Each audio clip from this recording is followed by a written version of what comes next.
Yugadik, is my voice audible to you? Yes, sir. Thank you very much.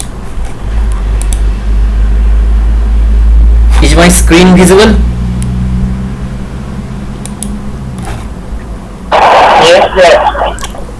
Okay, so from in the last class I have already discussed about the limit, continuity and partial derivatives of function of two variables.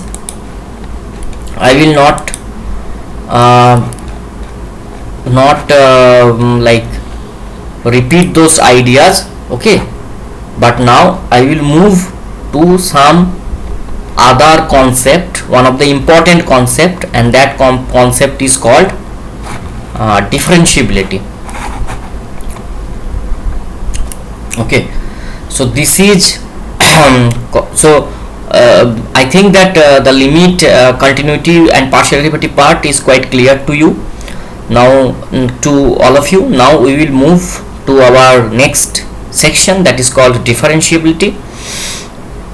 So before starting discussing differentiability for a function of two variables, first let us recall the concept of differentiability in one variable case. A function defined in an interval containing x equal to a is said to be differentiable if the following limit exists: limit h tends to 0, f of a plus h minus fa divided by h equal to f prime a. However, we cannot write this for functions defined in R2, as we do not know how to divide by, say, h comma k. So here you can directly divide by h, but you cannot divide by a ordered pair. But the above definition can be equivalently written as f is differentiable at x equal to a if there exists a constant f prime a. You can say it f prime a. It is just a notation. You can think of it just like a notation. So exists a constant f prime a such that f of a plus h minus fa equals to h f prime a equal to epsilon h. So this notation, this relation can be equivalently written as this relation: f of a plus h minus fa equal to h f prime a plus epsilon h.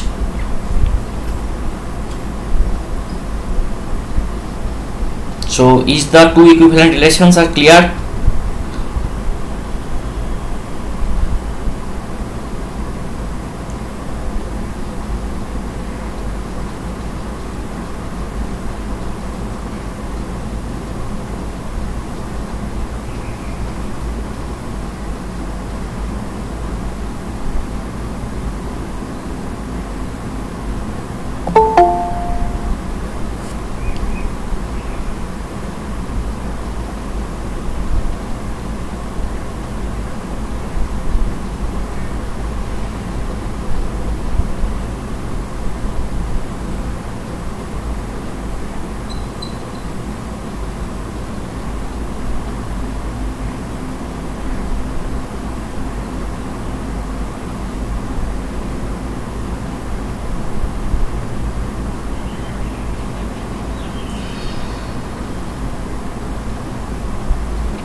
Is it clear till now? Yugadik, please respond. Is it clear from this definition? Okay. So where epsilon tends to 0 as h tends to 0, so this motivates us to the following generalization. Let D be an open subset of R2. Then we may think of defining a function f xy d to R is differentiable at a point a comma b of D if there exists two constants c1 comma c2 and two functions epsilon 1 and epsilon 2, where epsilon 1 and epsilon 2 are functions of h comma k such that f of a plus h comma b plus k minus f of a comma b equal to hc1 plus kc2 plus h epsilon 1 plus k epsilon 2, where epsilon 1 and epsilon 2 tends to 0 as h comma k tends to 0 0. Then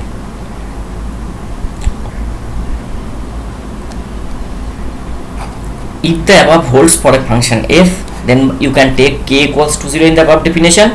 You can have then f of a plus h comma b, there will be comma, okay, this is f of a plus h comma b, f of a plus h comma b minus f a b equal to hc1 plus epsilon 1 h. So if you take h tends to 0, then you will get this c1 to be the partial derivative of f at the point a comma b, and similarly we will get this constant c2 is nothing but the partial derivative with respect to y of the function f at the point a comma b. So now we are in a position so that we can define the differentiability. So how to define whether a function is differentiable or not? A function f defined from D is a open subset of R2. If D to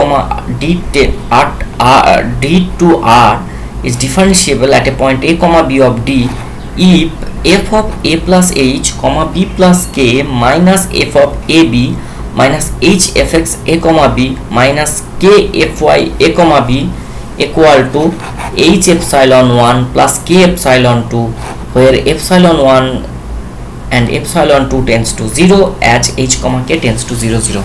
Or in other words, you can think that if this f of a plus h comma b plus k minus f of b, this term, these two terms, subtract fab from this term is called increment.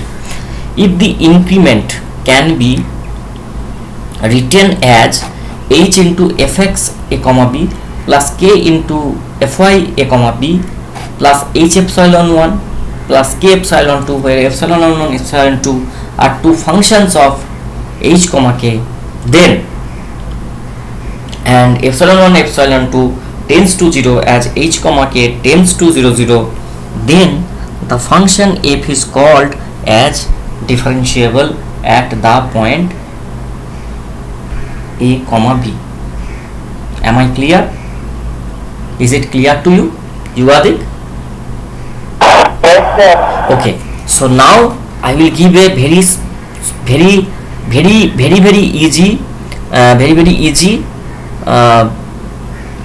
easy problem. So consider the function fxy equal to x square plus y square plus xy. Now you try to prove that this function is differentiable at the point 0 comma 0. You consider the function fxy equal to x square plus y square plus xy. You try to determine whether this function is differentiable or not at the point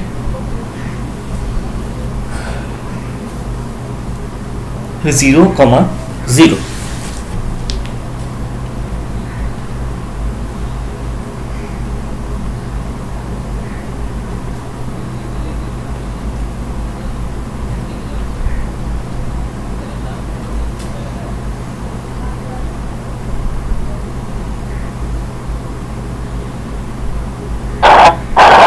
Then it is the polynomial, so it must be differentiable, right? No, do not make such assumption. I have told you to prove it using just this definition, that you determine the increment f of h comma k minus f 0 0. You try to determine the partial derivatives, then express the increment in terms of h into fx 0 0 plus k into fy 0 0 plus h into epsilon 1 h comma k plus k into epsilon 2 h comma k, then show that the two functions epsilon 1 epsilon 2 tends to 0 as h comma k tends to 0 0.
Then it's undifferentiable as it's coming 0 is equal to 0. It is not differentiable. It is differentiable. Okay, so what is your epsilon 1 h comma k and what is your epsilon 2 h comma k?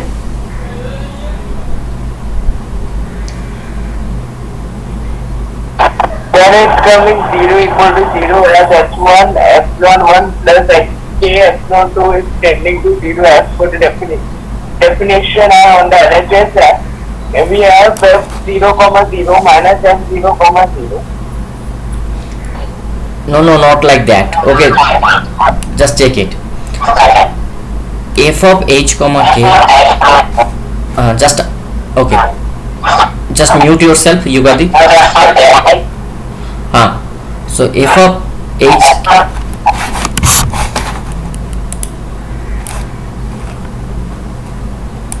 Okay. So f of hk minus f of 00 minus hfx00 minus kfy00, you are getting it to be h square plus k square plus hk. Okay, so what you are getting, you can take epsilon 1 as h plus k and you take epsilon 2 as k, simply k. So this epsilon 1 and epsilon 2, there is one printing mistake here. Okay, there is one printing mistake, that will be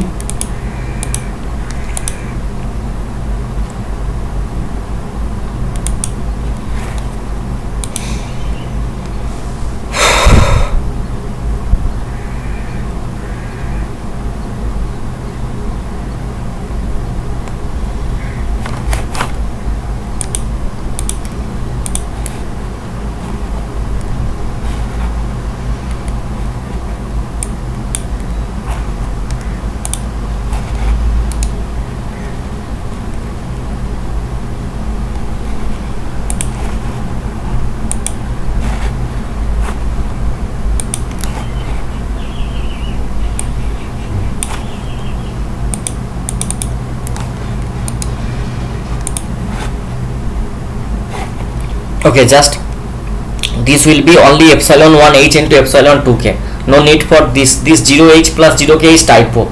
Okay, because I have already subtracted here minus hfx00 minus kfy00. So ultimately you get your epsilon 1 is h plus k and epsilon 2 as k, therefore you get f is differentiable at 0 comma 0.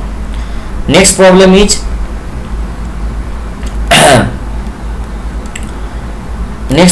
show that the following function fxy is not differentiable at 0 0. So your fxy is x sine 1 by x plus y sine 1 by y, xy if xy not equals to 0 and is 0 if xy equals to 0.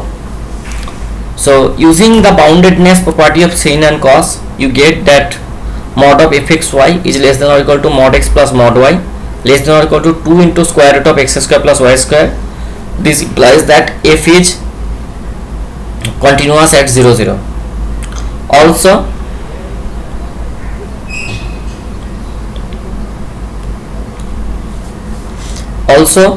fx00 is, this is just by sandwich theorem, because okay, there is no fissiness in it, because if you take x tends to 0 0, xy tends to 0 0, it will also 0, it will also 0. So individually this x sine 1 by x, it is also continuous with respect to x, it is also y, because x sine 1 by x is always continuous, right, in case of single variable calculus. Also if you take the linear sum, x sine 1 by x plus y sine 1 by y, it will also be continuous. Okay, now fx00 you need to determine the partial derivative, and the partial derivative is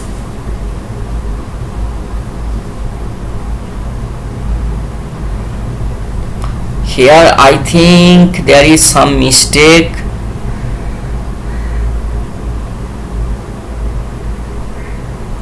Okay, here there is a mistake. So first of all, the partial derivatives, they do not exist, right? for x sin 1 by x, y sin 1 by y, the partial derivatives, they do not exist. Okay, so therefore it is non-differentiable. If a partial derivatives do not exist, then the function is obviously not differentiable. I will come to that kind of theorem. There is wrong in this. This is some note that I have collected from IIT Madras website, and it contains many typos. Okay, so be careful. I will say whether there is a typo or not. So here what will happen, that this x sin 1 by x plus y sin by y, the partial derivatives do not exist for this case.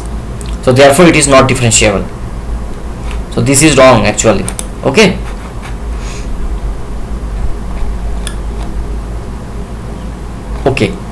So that the function fxy equal to square root of mod xy is not differentiable at the origin. Now I am telling you one thing, that in single variable calculus also your function may be continuous but it may not be differentiable. Okay, and in function of multiple variable calculus, the same thing is also holds true. That means that a function if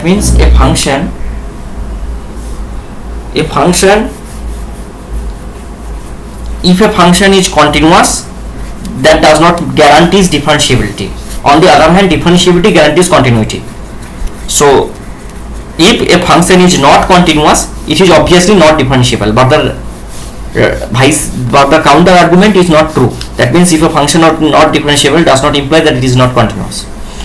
So it is not, first off, it is better to check that whether it is continuous or not, because if you can get the function to be non-continuous, that will give you the function to be non-differentiable.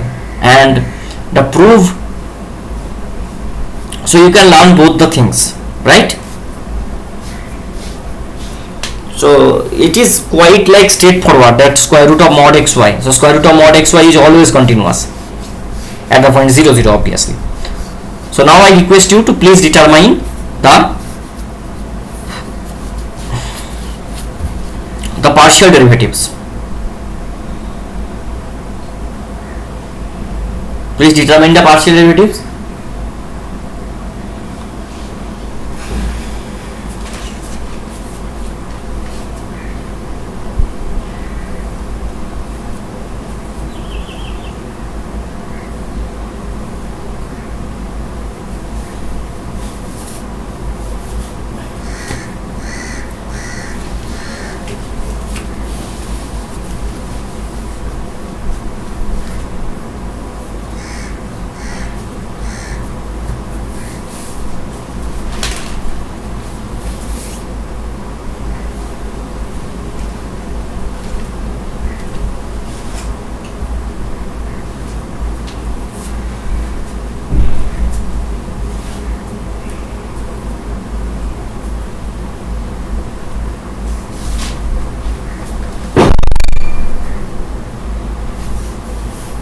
Determine the partial derivatives. Yugadik, determine. Very easy problem. Yes, sir. Determine the partial derivatives first.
it is coming -1 next.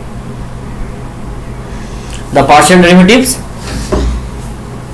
yeah, the partial derivatives with respect to x will be -1.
So on the y2 is coming -1.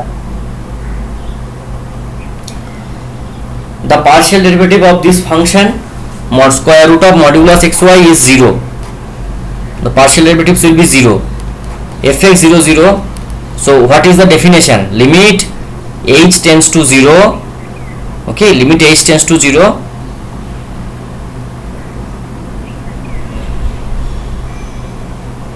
Limit h tends to 0. F of h comma 0. H comma 0 minus f of h upon h. What? F of 0 comma 0. F of 0 comma 0. Sorry. So that is how you will get the partial derivatives to be both of them to be 0, because limit h tends to 0, f of h comma 0 minus f 0 comma 0. You need to consider increment in the abscissa direction, x direction. So your original point is 0 comma 0. Okay, so that will be f of 0 h comma 0 minus f 0 0 divided by h. A similar calculation will give you f y 0 comma 0 to be 0. Okay, so if f is differentiable at 0 0, then there exists epsilon 1 comma epsilon 2 such that f of h comma k can be written as epsilon h plus epsilon 2 h. Okay, now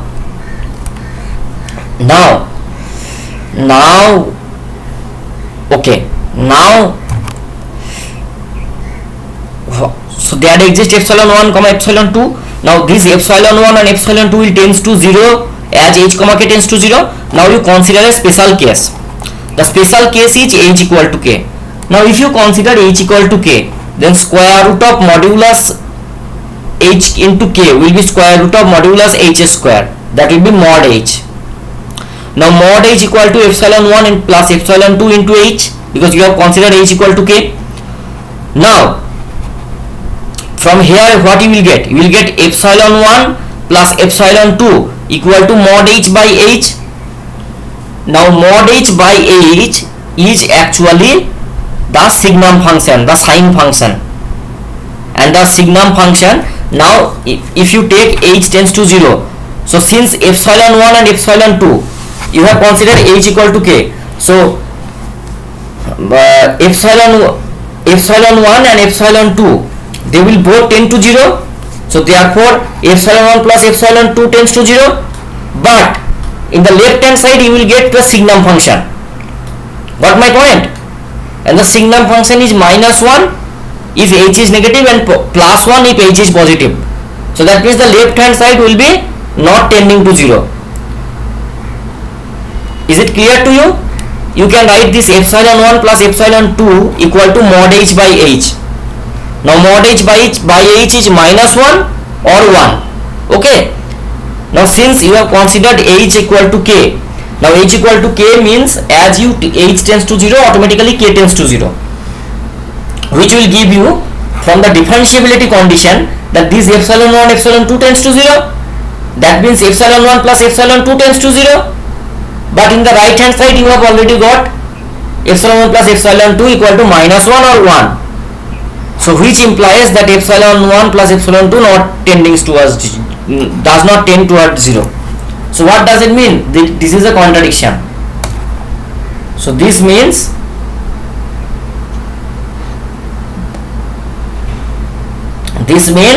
the function is not differentiable. Is it clear, Yugadik? Yes, sir. Okay. So this delta f, we will use this notation, delta f equal to f of a plus h comma a b plus k minus f a b, the total variation of f. Df equal to, this is called total differential, h fx a comma b plus k fy a comma b, this is called total differential of f, and rho equal to square root of h square plus k square. Now you have the equivalent condition for differentiability. F is differentiable at a comma b if and only if limit rho tends to 0 delta f minus df by rho equal to 0. This is our alternate differentiability, alternate condition for differentiability, and our definition is if fxy is differentiable at the point a comma b, then there exist two functions of h comma k epsilon 1 comma epsilon 2 such that f of a plus h comma b plus k minus f of a comma b equal to h fx comma a comma b plus k fy a comma b plus h epsilon 1 plus k epsilon 2, where these two functions tends to 0 as h comma k tends to 0 0. So you just apply this definition, you will get this equivalent condition. I will skip the proof. Okay, now next problem. Consider the function fxy equal to x square y square by x square plus y square, x comma y if not equals to 0 comma 0 and equal to 0 if x comma y equal to 0 comma 0. First of all, Yugadik, tell me about the continuity. How you will prove that this function is continuous at the point 0 comma 0? You prove it and then tell me that how you will say that okay, this function is continuous at the point 0 comma 0.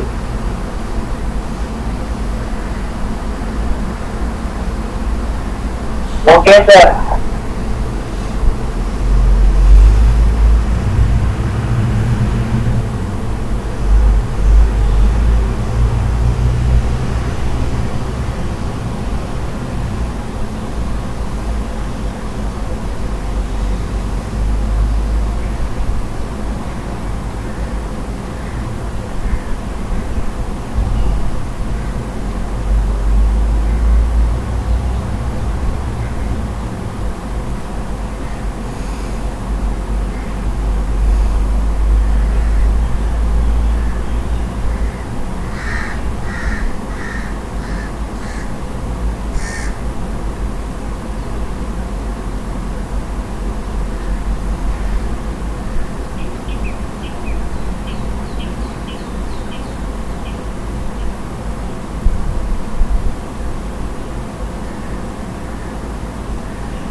Sir,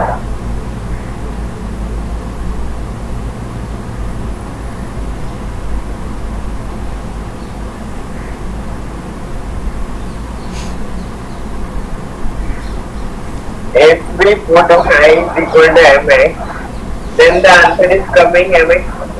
No, this function is continuous.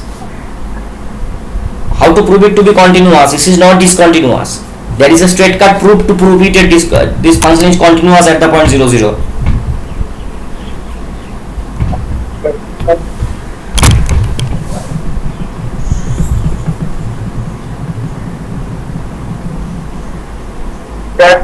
Then the answer should come 0.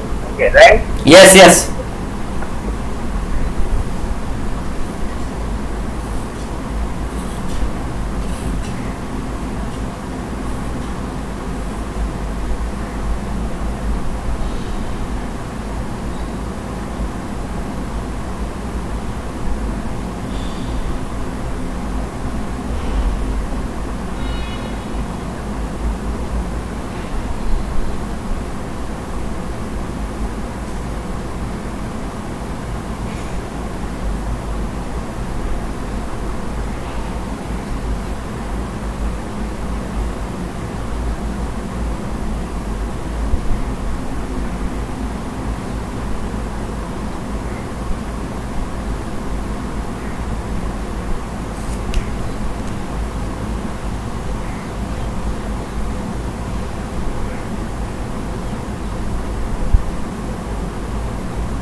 I have already discussed it, Yugadik.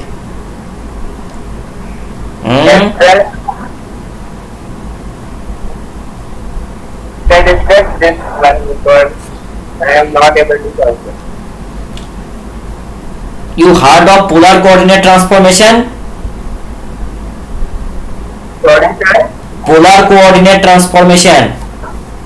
Oh, yes, yes, yes. Okay, then use polar coordinate transformation. Okay, sir, okay. What will be the polar coordinate transformation? X equal to r cos theta, y equal to r sin theta. Yes, sir, I know, now I will solve it. Okay, now next tell me.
Yes, sir, the answer is coming 0.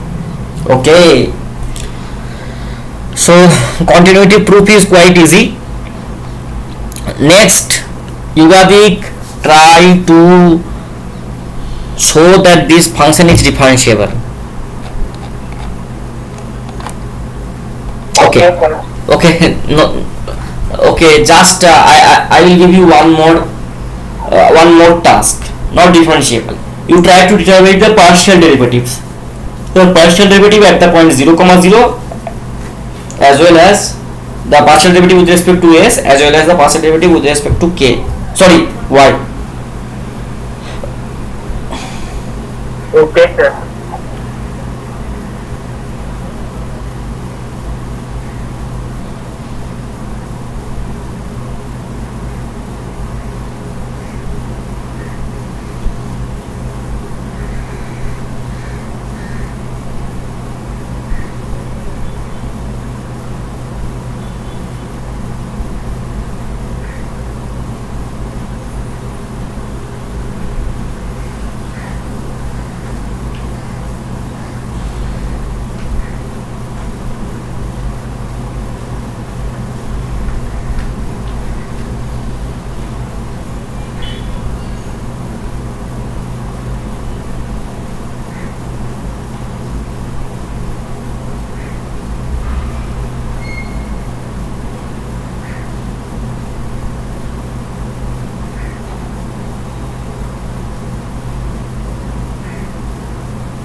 Sir, is the partial derivative with respect to x 0? Both the partial derivatives are coming to be 0? okay. Yes, both the partial derivatives are coming to be 0. The partial derivative exists at 0 comma 0 and fx 0 0 equal to 0, f 0 comma 0 equal to 0. So by taking h equal to rho cos theta, k equal to rho sin theta, we get total variation delta f minus total differential df. So delta f minus df is f of h comma k minus f00 minus hfx00 minus hfy00 kfy00 divided by rho. Okay, so from here on you will get to be if you just calculate it, you will get it to be h square k square by rho cube. Then h you have substituted, you will get rho to the power 4 cos square theta sin square theta by rho cube, and here you will get it to be rho cos square theta sin square theta. Okay, is it true? Yes, sir. Is it okay? Now as Yes, rho, I use that, so I get r cos square sin square theta. this is delta f minus df by rho. So rho cos square theta sin square theta. I will use the second formula, this one, to prove differentiability. Okay. So Okay, now if rho tends to 0, you will get delta f minus df by rho tends to 0, because here you rho here cos square theta sin square theta, this is bounded, and therefore f is differentiable at 0 comma 0. So that is how the second formula is also useful to determine the differentiability of a function or two variables. Is it clear, Yuvadik? Yes, sir. Now next problem, consider fxy equal to x square y by x square plus y square, x comma y not equals to 0, and this is equal to 0 if x equal to y equal to 0. Now you determine the partial derivatives as they try to prove the differentiability.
Sir, the function is continuous as the answer is coming 0.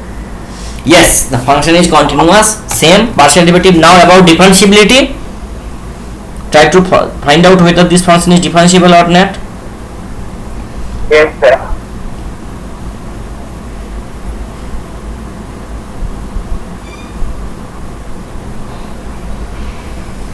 Then differentiable on the interval. Not interval, at the point 0, 0. Okay.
So the answer is coming s is equal to epsilon 1 plus epsilon 2 s square plus k square.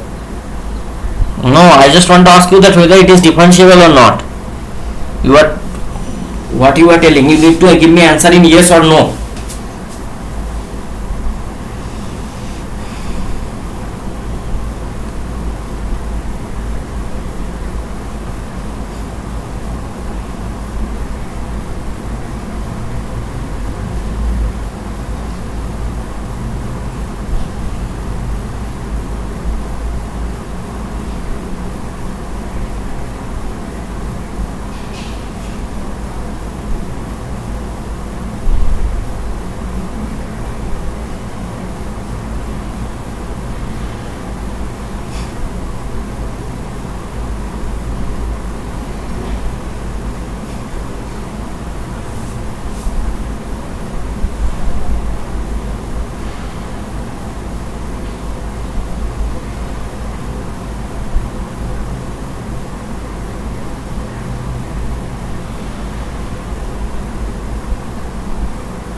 Sir, the answer is similar to the question we did before, in which we got the similar answer and we said if s is equal to k, then epsilon plus 1 plus Oh, epsilon. you are not getting my point. I am just asking whether it is differentiable or not. You need to give me answer in yes or no. Is it differentiable or is it is not? You just need to give me yes or no. Just tell me yes, it is differentiable, or no, it is not differentiable, like that. The final answer. Sir, no, because epsilon 1 plus epsilon 2 is not tending to 0 here. Yes, the final output just same, the final output will be cos square theta into sin theta. This limit does not exist because this is depending upon theta, because for different values of theta you will have different values. So this limit is not, as rho tends to 0 it will be cos square theta into sin theta. So therefore this function f is not differentiable at 0, 0.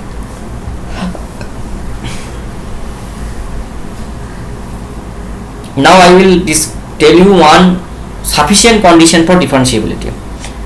If fy and fx exist and are continuous in an open interval containing a comma b, in a neighborhood of a comma b, and are continuous at the point a comma b, then f is differentiable at a comma b. If a comma b,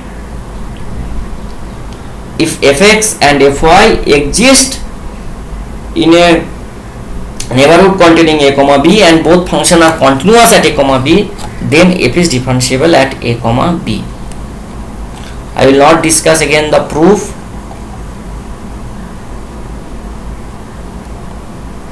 Next, okay, one remark is the above proof still holds if fy is continuous and fx is exists at a comma b.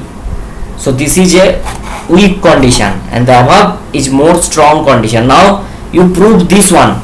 Consider the function fxy equal to x cube sin 1 by x square plus y cube sin 1 by y square, and fxy is 0 if xy equals to 0.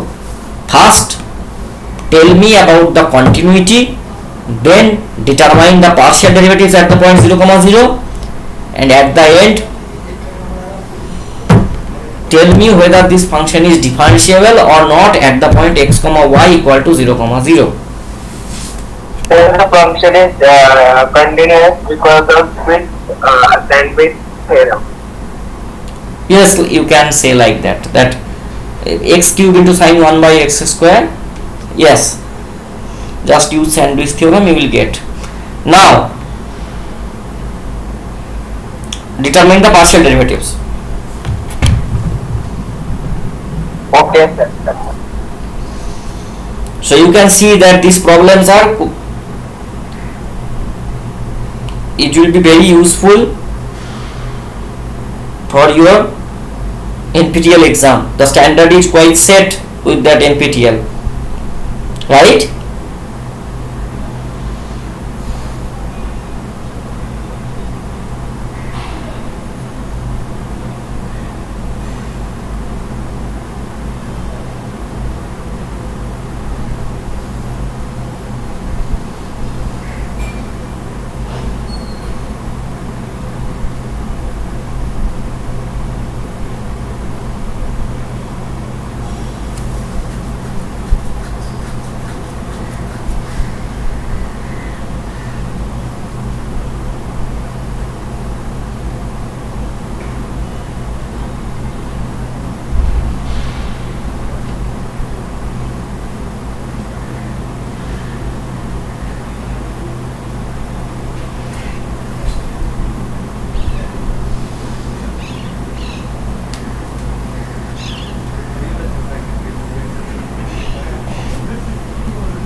is the partial derivative for both 0, f of x and f of y.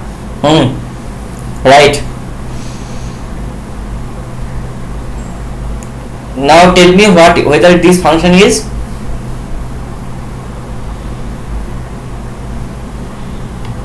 differentiable or not.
Sir, it is differentiable.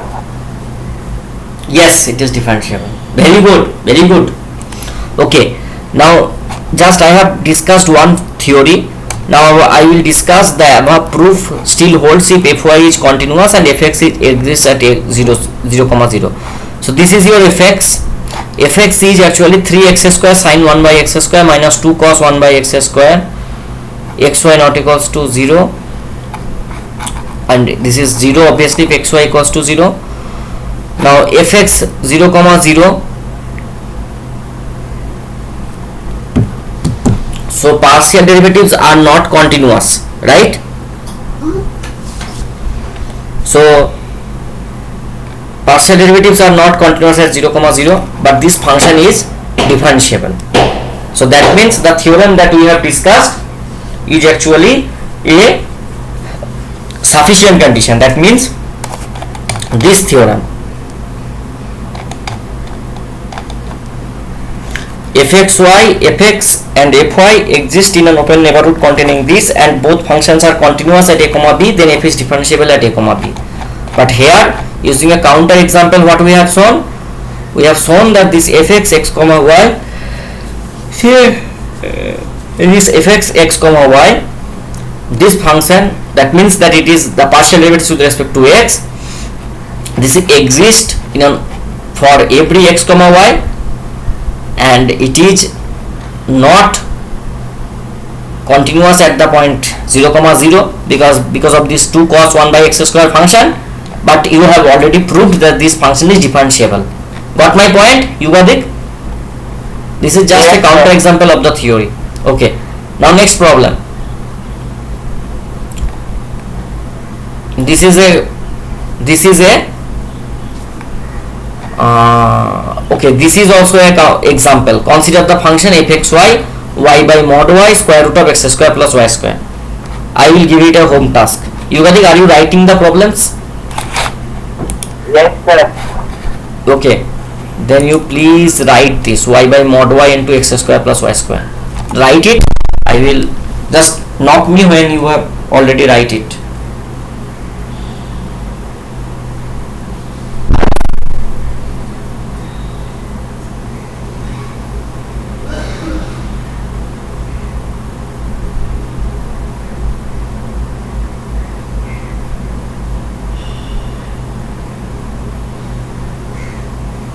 Sir, it is only y or xy. It is only y.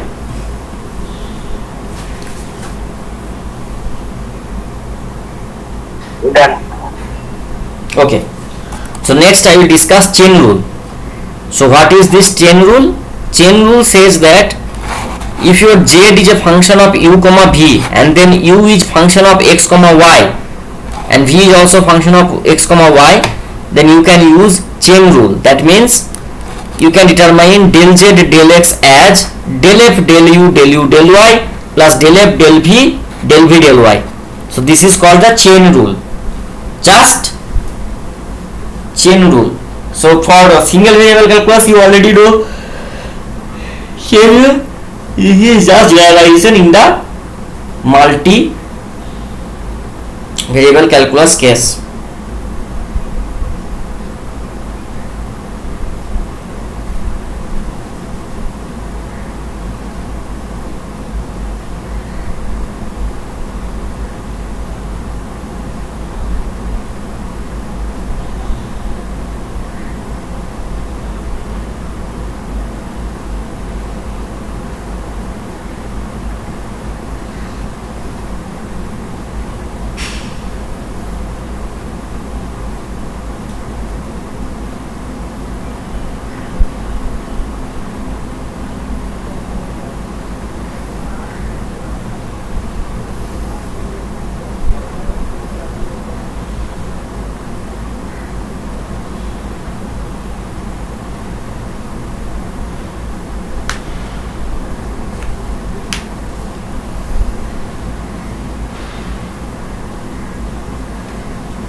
Okay, so if it is clear, now determine this. Let z equal to ln u square plus v square, where u equal to e की power x plus y square, v equal to x square plus y. Then find del z del x at x equal to 1, y equal to 1.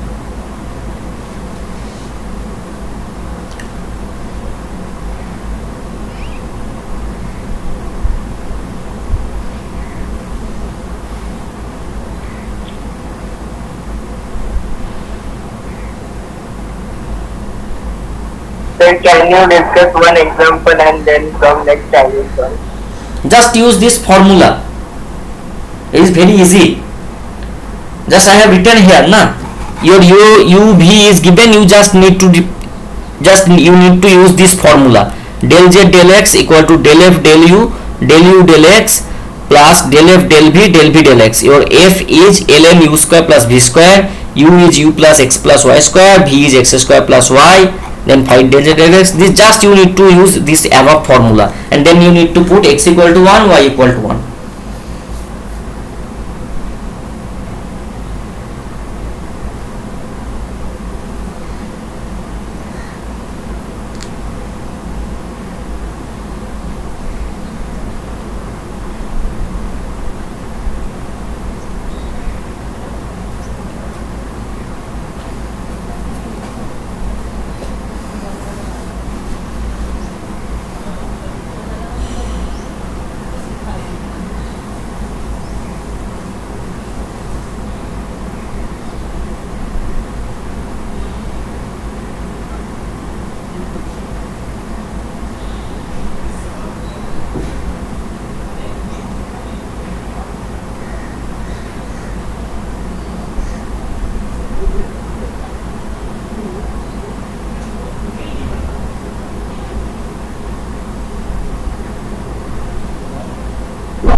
is the answer e raised to x plus 2y. Put x equal to 1, y equal to 1. You will get a number. Oh, sorry, sorry.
then there is E coming.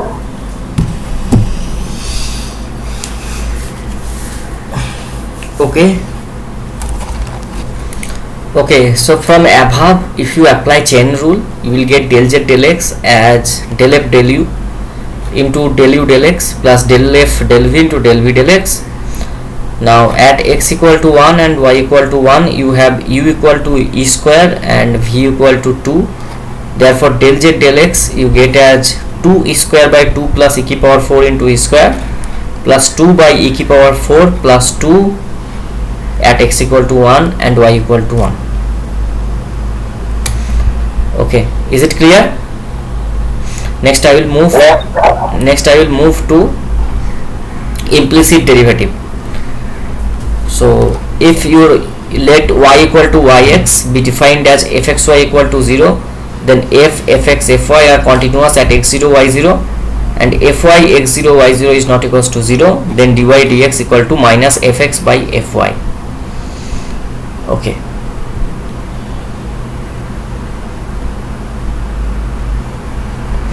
So इसको करो, find dy dx for the function using this implicit function derivative. Find dy dx for the function y equal to yx, define implicitly as e की power y minus e की power x plus xy equal to 0. You need to find out dy dx.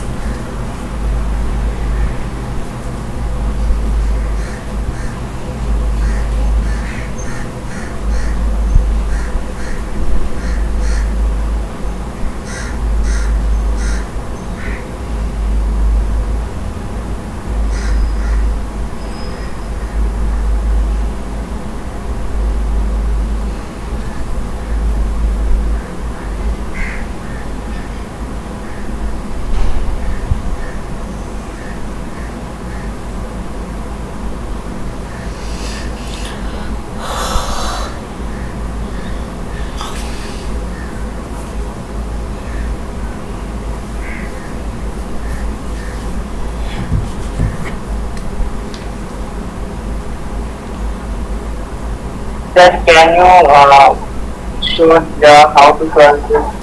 It is written above na, dy dx equal to minus fx by fy. Your f is e की power y plus minus, just आपको इसको करो ना, इसको derivative निकालो implicitly. ये करने की क्या है, बस लेफ्ट हैंड साइड का डेरिवेटिव करो, आर एच एस का डेरिवेटिव 0 आ जाएगा. करो इसको, खुद से सॉल्व करो, ये दिखाने की कुछ है ही नहीं. Then I will go to the next part. Okay, चलो कोई बात नहीं, मैं बता देता हूँ. Okay, so you have just you need to use implicit function theorem. So you have f as e की power y minus e की power x plus xy. So ये आपका बन गया f. Your f is e की power y minus e की power x plus xy. So what will be your fx? Your fx is equal to minus e की power x plus y. What is your fy? Your fy is e की power y plus x. Therefore your dy dx will be e की power x minus y by e की power y plus x. Is it clear? Yes, sir. Okay. Next I will move to, these things are not in syllabus. This gradient, these are not in syllabus.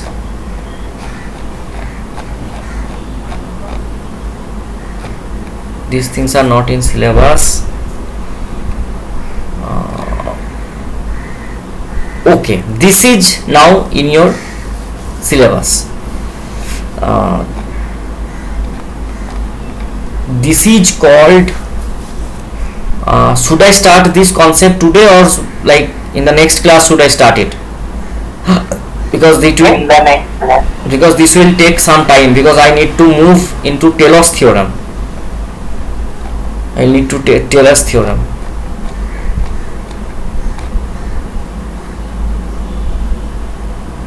Okay, no problem, then I will discuss this thing in next class. Okay, you got it? Yes, sir. Do you have any queries? Sir, when will the notes come, because it is not visible. You got it. I am bit in from the last 2 weeks. I was in my home. I just came campus yesterday, so it will take some time for me to settle down in Ropar itself, and then I will probably in this week I will upload the notes. till now whatever I have discussed. Okay. Okay, sir. Okay, I will need to fetch and then I will upload them. Is it clear?